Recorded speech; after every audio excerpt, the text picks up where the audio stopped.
सो आज के लेक्चर में अपना लास्ट चैप्टर आगे प्रोसीड करेंगे। सो लास्ट चैप्टर में फाउंडेशन की थी और हमें पता लगा कि फाउंडेशन एक बहुत बड़ी रिक्वायरमेंट है मशीन के लिए, क्योंकि वो मशीन का लोड भी झेलती है प्लस में वाइब्रेशन भी एब्जॉर्ब करती है। और फाउंडेशन अलग अलग मशीन के लिए अलग अलग तरीके से हम करते हैं। सो नेक्स्ट जो इसमें हमारा पार्ट है वो है फाउंडेशन प्लान। एक्चुअल में फाउंडेशन करने से पहले हम उसकी एक डिज़ाइन, एक प्लानिंग की जाती है। वो कि इसलिए कि फाउंडेशन गलत ना हो जाए, क्योंकि एक बार हम फाउंडेशन कर दें तो उसके बाद ऐसा नहीं कि हम उसको हटा के फिर से मशीन को रिप्लेस। फाउंडेशन मीन्स परमानेंटली आपने मशीन को उसके ऊपर रख दिया हमेशा के लिए एक तरीके से। तो फाउंडेशन प्लानिंग बहुत इंपॉर्टेंट होती है कि किस तरीके से करें। और जैसे कि हमें पता है कि मशीन को इस तरीके से अरेंज किया जाता है कि उनके बीच में आने जाने या मूवमेंट या रॉ मटेरियल की मूवमेंट प्रॉपर हो। तो इसमें एक लाइन लिख लेते हैं, foundation plan. In foundation plan, the location of machine should be selected in such a way that it provide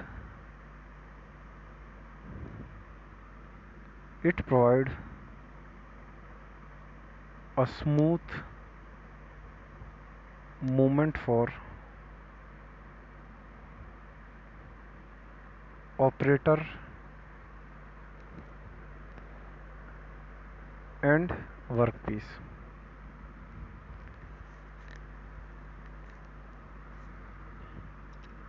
okay, next. अब देखिए फाउंडेशन का मतलब बेसिकली है क्या। यहाँ हमने एक फाउंडेशन बनाया ब्रिक की हेल्प से। अब इसके ऊपर हम रखना चाहते हैं machine.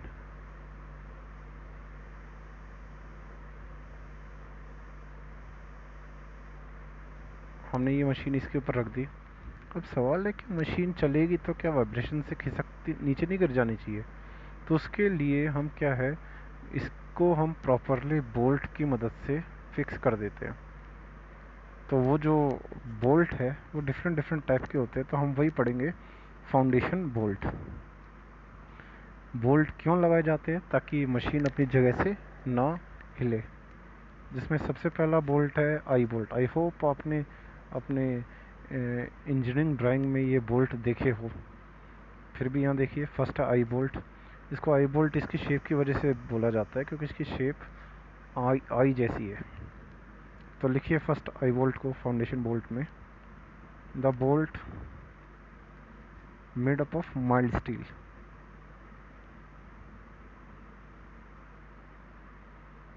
and can be forged according to size. They are used for fastening. They are used for fastening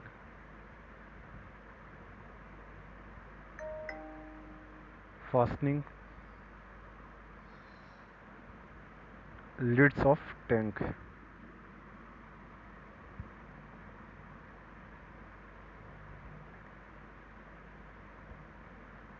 okay, next.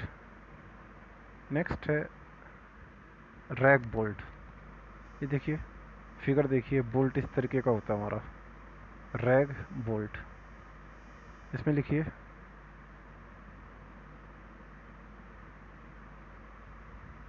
these are rectangular in cross section. These are rectangular in cross section, but the width of rectangle increases.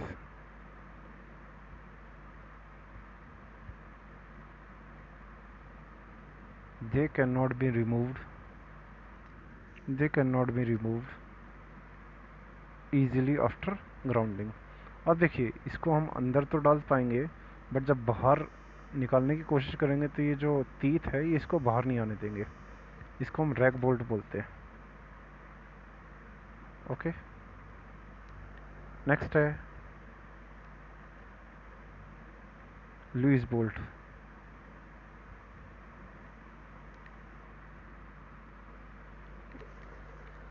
लिखना these bolt can be removed easily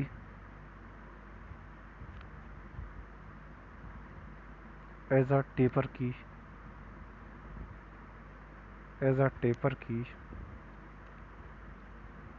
is filled to the side of bolt.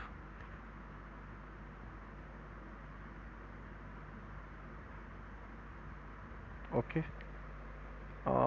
ये जो bolt है, इस type के bolt को हम बोलते हैं लुईस बोल्ट।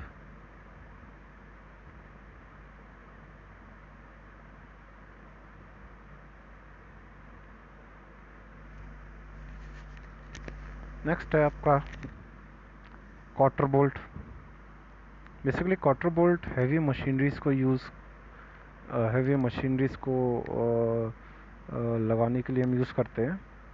ठीक है, लिखते हैं पहले इसके बारे में। To install heavy machine these bolt are used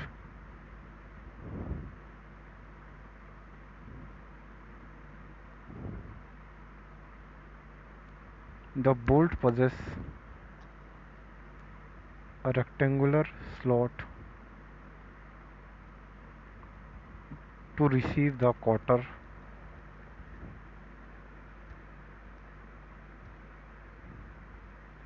okay and cast iron used as a bearing surface of quarter। जो कास्ट आयरन है वो इसके बियरिंग सरफेस को हम कास्ट आयरन से बनाते हैं। तो ये देखिए डिफरेंट डिफरेंट टाइप के बोल्ट है।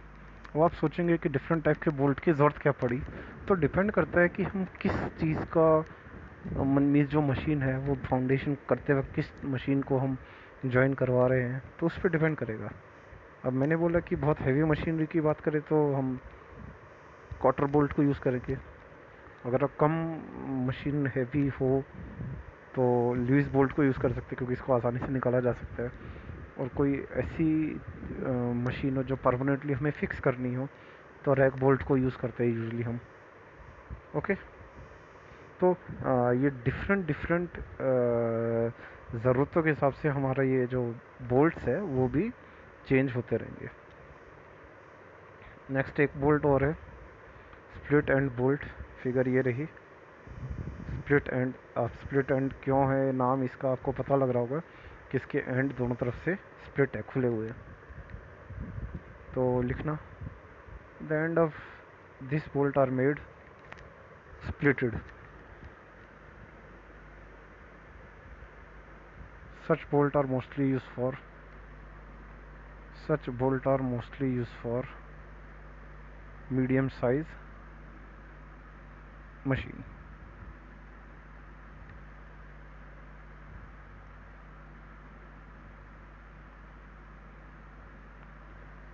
ओके,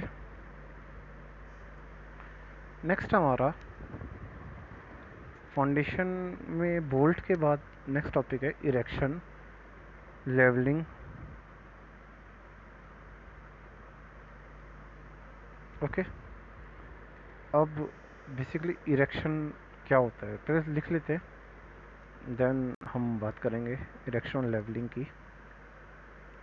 तो लिखना erection is done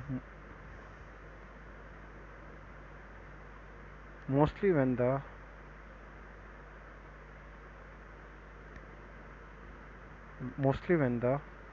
foundation block mostly when the foundation block has been set in and hardened।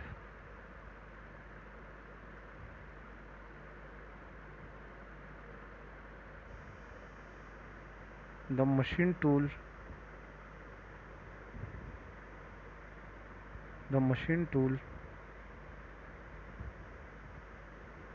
is placed on the foundation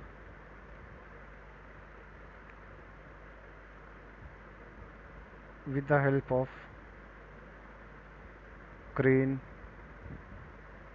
or lifting machine। Etcetera.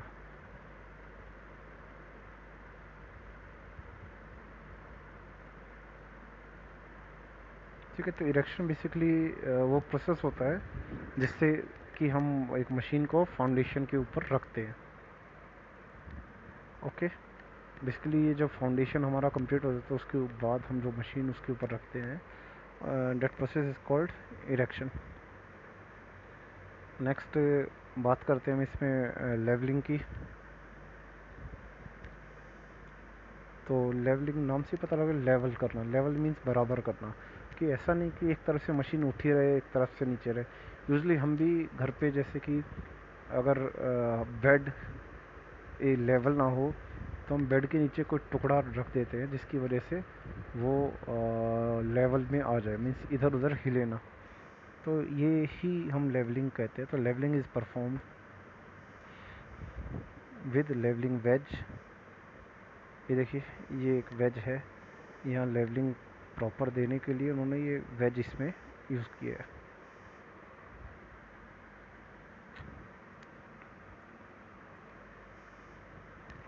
Okay, तो इसमें लिखना levelling is perform with levelling veg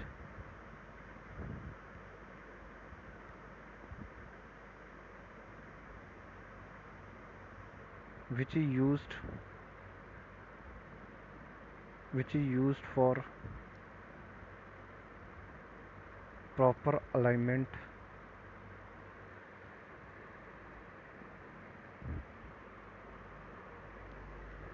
of machine।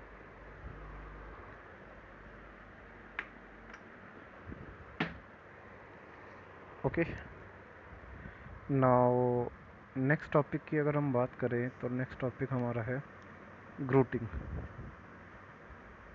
ग्रूटिंग लिखिए, it is a procedure of connecting the machine with foundation by concrete mixture और cement. तो देखिए, इसमें क्या किया, जैसे हमने स्टेप्स है तीनों। फर्स्ट इरेक्शन मीन्स जब हमारा ये फाउंडेशन बन गया तो उसके ऊपर मशीन को रखना इज इरेक्शन।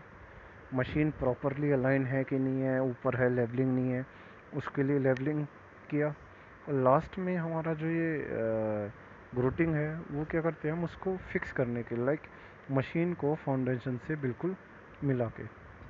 और मिलाया कैसे जाता है, सीमेंट की मदद से, और उसके ऊपर जो हमने बोल्ट यूज़ किए है। ओके,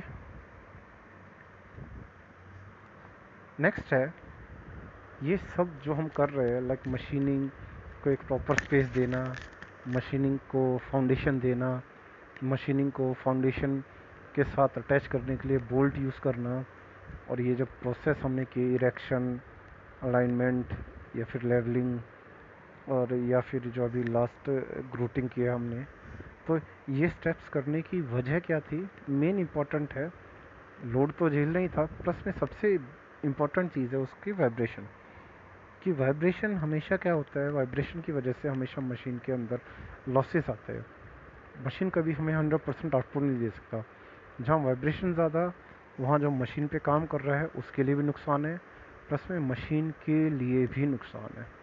ठीक है, तो हम हमेशा वाइब्रेशन को हटाने की कोशिश करते हैं। तो डेफिनेशन लिखते हैं, द डिस्टर्बेंस, या फिर इसमें लिखना द अनडिज़ायरेबल डिस्टर्बेंस, ज़रूरत नहीं होती। The undesirable disturbance occurred in machine due to improper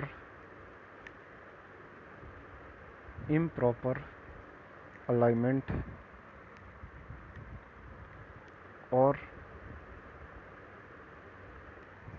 improper conditions।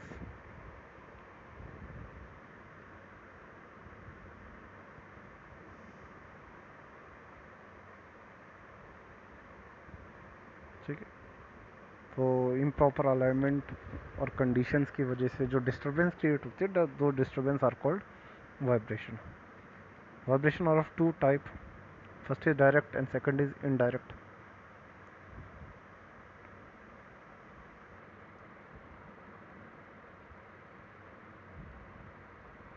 ठीक है। डायरेक्ट वाइब्रेशन कौन से वाइब्रेशन होते हैं? जो सीधा सीधा मशीन से हवा में पहुंचते हैं, जो मशीन की वजह से हवा में पहुंचते हैं। एक्चुअल में कोई भी चीज़ अगर वर्किंग हो या मशीन वाइब्रेट करती है तो सीधा सीधा वाइब्रेशन सबसे पहले हवा में भेजती है। बहुत ज़्यादा स्पीड से कोई भी मशीन चलती है तो आपको आवाज़ बहुत तेज़ आती है और थोड़ा महसूस होता है कि मशीन चल रही है, तो वो है हमारा डायरेक्ट वाइब्रेशन। नेक्स्ट है इनडायरेक्ट वाइब्रेशन, जो मशीन फाउंडेशन को भेजती है और फाउंडेशन से ये क्या बोलते हैं हम, फ्लोर में, दीवारों में, इनमें पहुंचती है, तो उन वाइब्रेशन को आप क्या बोलते हैं? Indirect vibration. ठीक है। तो एक वाइब्रेशन जो मशीन की वजह से एयर में पहुंचती है, दूसरा वाइब्रेशन जो मशीन की वजह से दीवारों में या आसपास की फ्लोर में पहुंचती है। ठीक है। तो अगर हम किसी मशीन पे काम करेंगे तो आपको दो तरीके से वाइब्रेशन महसूस होती है, आसपास की हवा में, और दूसरा आपको लगता है कि ज़मीन भी हिल रही है, दीवार भी हिल रही हो। ठीक है। तो जस्ट आपको इनके बारे में ये पता रहे। नेक्स्ट है आपका वाइब्रेशन आइसोलेशन। हाँ, उससे पहले एक टॉपिक और है आपका, वाइब्रेशन डैम्पिंग। देखिए, वाइब्रेशन डैम्पिंग का मतलब क्या होता है? डैम्पिंग मीन्स जो वाइब्रेशन है उसको ख़त्म करने के लिए बहुत से तरीके होते हैं। जैसे आपके बाइक के अंदर वाइब्रेशन होता है, उसको ख़त्म कैसे हम करते हैं? उसको ख़त्म किया जाता है सॉकर्स यूज़ करके, डैम्पर्स यूज़ करके। आगे वालों को हम डैम्पर बोलते हैं और पीछे वालों को सॉकर बोलते हैं। ठीक है, जो बाइक में है। उसके अलावा और लाइक मशीन है, बहुत ज़्यादा स्पीड, बहुत ज़्यादा वाइब्रेशन पे काम करती है, तो हम उसको कहाँ लगाते हैं? उनके नीचे डैम्पर्स लगाते हैं। डैम्पर्स क्या बोल सकते हैं? कि थर्माकोल टाइप जो हमारे ज़मीन पे हम बिछा सकते हैं, या कोई ऐसी चीज़ जिसके अंदर इलास्टिक प्रॉपर्टी हो। तो बेसिकली वाइब्रेशन डैम्पिंग क्या होता है? It is a process of vibration damping. It is a process of removal of, yeah, it is a process of reduction of vibration caused by the machine. ठीक है। तो vibration cause जो होती है machine की वजह से, उसको ख़त्म करने के प्रोसेस को हम बोलते हैं ये वाइब्रेशन डैम्पिंग। तरीके आई होप आप सबको पता होंगे कि कौन कौन से तरीके से हम वाइब्रेशन को कम करते हैं। नेक्स्ट है वाइब्रेशन आइसोलेशन। तो वाइब्रेशन आइसोलेशन बेसिकली क्या होगा,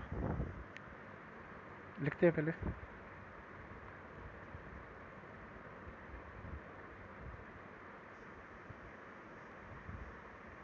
तो सोचिए कि आपको वाइब्रेशन ख़त्म क्यों करना पड़ेगा?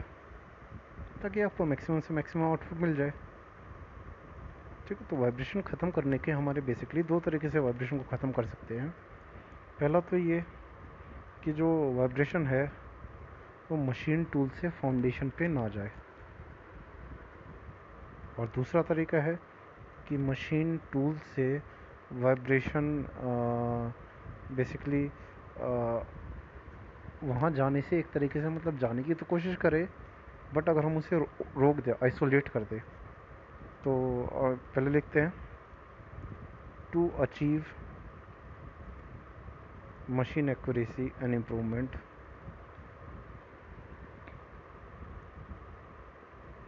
two vibration isolation are used. First is, पहला लिखना active vibration isolation.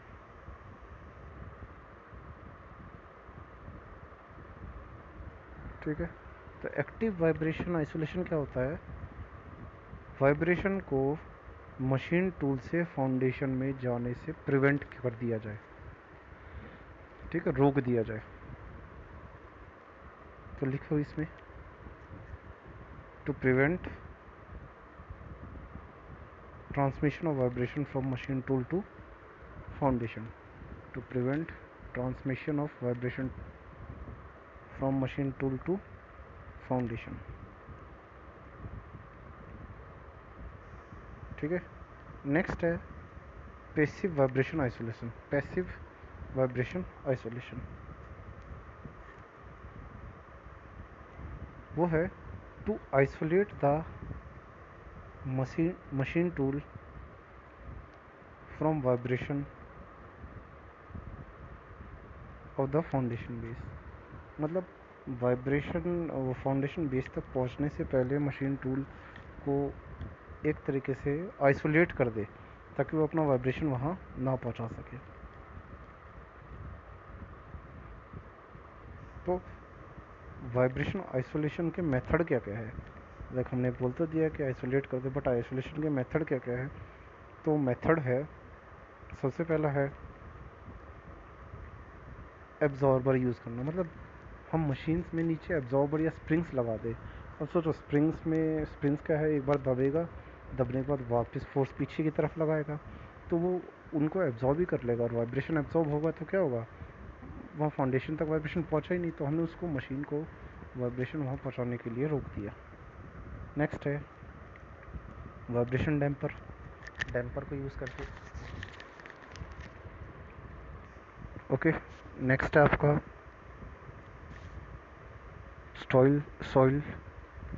Soil stabilization. मतलब ऐसी सॉइल हम यूज़ करें जो स्टेबलाइज हो, ठीक है, जिसमें वाइब्रेशन आगे ना जाए. आपको पता होगा जो ये रेत होती है बहुत पतली पतली, मीन्स मतलब उसके जो पार्टिकल बहुत कम हो तो उसके ऊपर वाइब्रेशन नहीं होता क्योंकि वो वाइब्रेशन को एब्जॉर्ब कर लेती है. और क्या कर सकते हैं, bye effective structural change in foundation. जो फाउंडेशन है उसका स्ट्रक्चरल चेंज, ठीक है, ऐसा स्ट्रक्चर यूज़ करें जिसमें वाइब्रेशन एब्जॉर्ब ज़्यादा से ज़्यादा हो सके. ओके. तो आप डायरेक्टली सिर्फ ये पॉइंट्स लिखिए कि आइसोलेशन मेथड कौन से हैं. मैकेनिकल आइसोलेशन में है आपका use of absorber, vibration damper, और नेक्स्ट ये लिखना सॉइल स्टेबलाइजेशन, और प्रॉपर या effective structural change in foundation. Means foundation का जो स्ट्रक्चर है वो प्रॉपर रहे. ठीक है. तो बिल्कुल जो सॉफ्ट रेत होती है अगर हम उसे यूज़ करें इंस्टेड ऑफ यूजिंग ये ईंटें, ब्रिक, तो वो सॉफ्ट रेत ज़्यादा वाइब्रेशन एब्जॉर्ब करेगी. ओके. तो आई होप ये चैप्टर आपको क्लियर हुआ हो क्योंकि यहाँ ये हमारा चैप्टर कंप्लीट हो गया है. थोड़ा सा ओवरव्यू करें तो इस चैप्टर का आपको याद दिलाता हूँ कि चैप्टर स्टार्टिंग हुआ था हमारे प्लांट लेआउट से कि लेआउट इम्पोर्टेंट क्यों है. क्योंकि एक इंडस्ट्री को सेटअप करने के लिए उसका लेआउट इम्पोर्टेंट इसलिए है क्योंकि आपको मैक्सिमम से मैक्सिमम आउटपुट मिले इनपुट दे के, जितना मैक्सिमम आपको मिल सकता है. उसके बाद प्लांट लेआउट के बाद एक इंडस्ट्री में इम्पोर्टेंट है मशीन का. तो मशीन की पोजीशनिंग कैसे की जाती है वो हमने देखा. पोजीशनिंग के बाद नेक्स्ट हमने ये देखा कि मशीन को हम एक जगह अगर एक से ज़्यादा मशीन्स यूज़ कर सकते तो वो हमने लास्ट वाले पार्ट में किया था कि मशीन को अगर हम ग्रुप में डालें, ग्रुप में रखें ताकि हमें आउटपुट ज़्यादा मिल सके, हमें एक ही मशीन पे ज़्यादा काम कर सके. तो वो हमारा कौन सा था, वो था ग्रुपिंग ऑफ मशीन, ठीक है, वर्क स्टेशन. उसके बाद नेक्स्ट फाउंडेशन. वाइब्रेशन को कम करने के लिए यूजली हमने किया था और डिपेंड करता है कि किस टाइप की मशीनिंग पे हम कर रहे हैं उतने टाइप की हम फाउंडेशन करते थे. उसके बाद नेक्स्ट हमारा है इसमें हाँ टाइप ऑफ वो फाउंडेशन प्लान. फाउंडेशन करने से पहले फाउंडेशन प्लान बहुत इंपॉर्टेंट होता है कि कहाँ कौन सी फाउंडेशन करनी है ताकि प्रॉपर मूवमेंट हमारे रॉ मटेरियल की और जो हमारा ऑपरेटर है उसकी भी हो. फाउंडेशन बोल्ट्स, हमने 4 टाइप के बोल्ट्स पढ़े. Next erection, levelling, grouting. Last आए हम वाइब्रेशन पे। तो वाइब्रेशन के बारे में हमने पढ़ा कि वाइब्रेशन होती क्या है, कितने टाइप के वाइब्रेशन है, डायरेक्ट और इनडायरेक्ट। और वाइब्रेशन के बाद हमने वाइब्रेशन डैम्पिंग की बात की और वाइब्रेशन आइसोलेशन। तो आइसोलेशन का मतलब आइसोलेट कर देना, मतलब मशीन को ऐसे रख देना कि वो वाइब्रेशन आगे किसी और को ना दे सके। एक बेसिक एग्जांपल अगर आपको दे आइसोलेशन का, अगर आप बहुत ज़्यादा चिल्ला रहे हो और आपसे किसी और को अफेक्ट हो रहा हो, तो आपको आइसोलेट करने का तरीका है कि आपको एक कमरे में बंद कर दे। ठीक है, आप कितना भी चिल्लाओ, आपकी आवाज़ से किसी और को फ़र्क ना पड़े। That is called isolation. और मेथड एब्जॉर्बर यूज़ करके, वाइब्रेशन डैम्पर यूज़ करके, सॉइल स्टेबिलिटी और effective structural change in foundation, ये सब आपके वाइब्रेशन आइसोलेशन मेथड में है। ओके, सो चैप्टर यहाँ कंप्लीट हो गया है। कोई इशू हो आप पूछ सकते हैं। थोड़ा थ्योरेटिकल है चैप्टर, तो थोड़ा अपनी तरफ से एफर्ट आपको लगाना पड़ेगा। तो यहाँ तक आप कंप्लीट करिए और नोट्स बनाइए। देन हम नेक्स्ट क्लास में अपना नेक्स्ट चैप्टर पढ़ेंगे।